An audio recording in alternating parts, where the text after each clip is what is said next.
مجيب الرحمن په بي پی ایل کې نوی ریکارډ جوړ کړ.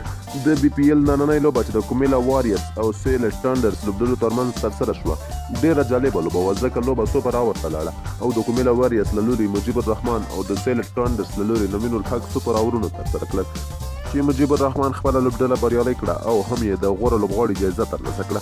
د بنګلادیش تجارتي لیګ په 13مه لوبه کې د کومیلا واريرز او سیلټ ټانډرز لوبډلې مخامخ شوې. په پیل کې د لوبې پچه سیلټ ټانډرز لوبډلې وګټله او لومړی کومیلا واريرز لوبډلې ته د توپ وهنې بلنه ورکړه.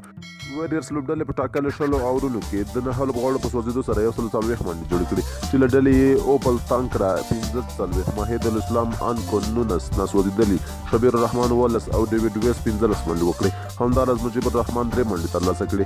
د سیلټ ټانډر له لوري بد حسین او شیرفان رودفورد درې سوهاګ غازي 2 وکټ ترلاسه کړې. نوین الحق هم 3 او 4 اورونه ترسره کړل او 15 منډې ورکړې خو کومه وکټ یې ترلاسه نه کړه.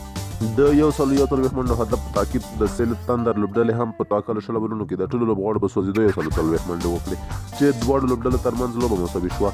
دوی له لوري سوهاګ غازي 2 منیر حسین 14 نوین الحق او شیرفان رودفورد 15 منډې ترلاسه کړې. د لوبې د پایله ترلاسه کولو لپاره سوپر اوور ترسره شو چې لومړی سیلټ ټانډر لوبډلې توپ وهنې ته راووتل او د کومیلان واريرز له لوري مجيب الرحمن ته پچونه ترسره کړه. په لومړي توپ باندې فلیچر څلوریزه ووهله او په دوهم توپ کې 1 منډه ترلاسه کړه. دریم توپ میس شو، څلورم او پنځم هم یوه منډه راغله، شپږم توپ هم بې منډه ترسره شو. د سیالۍ لوبډلې له لوري توپ وهنې ته ډیوډ ویس او سومیا سرکار راووتل چې په پنځم توپ سره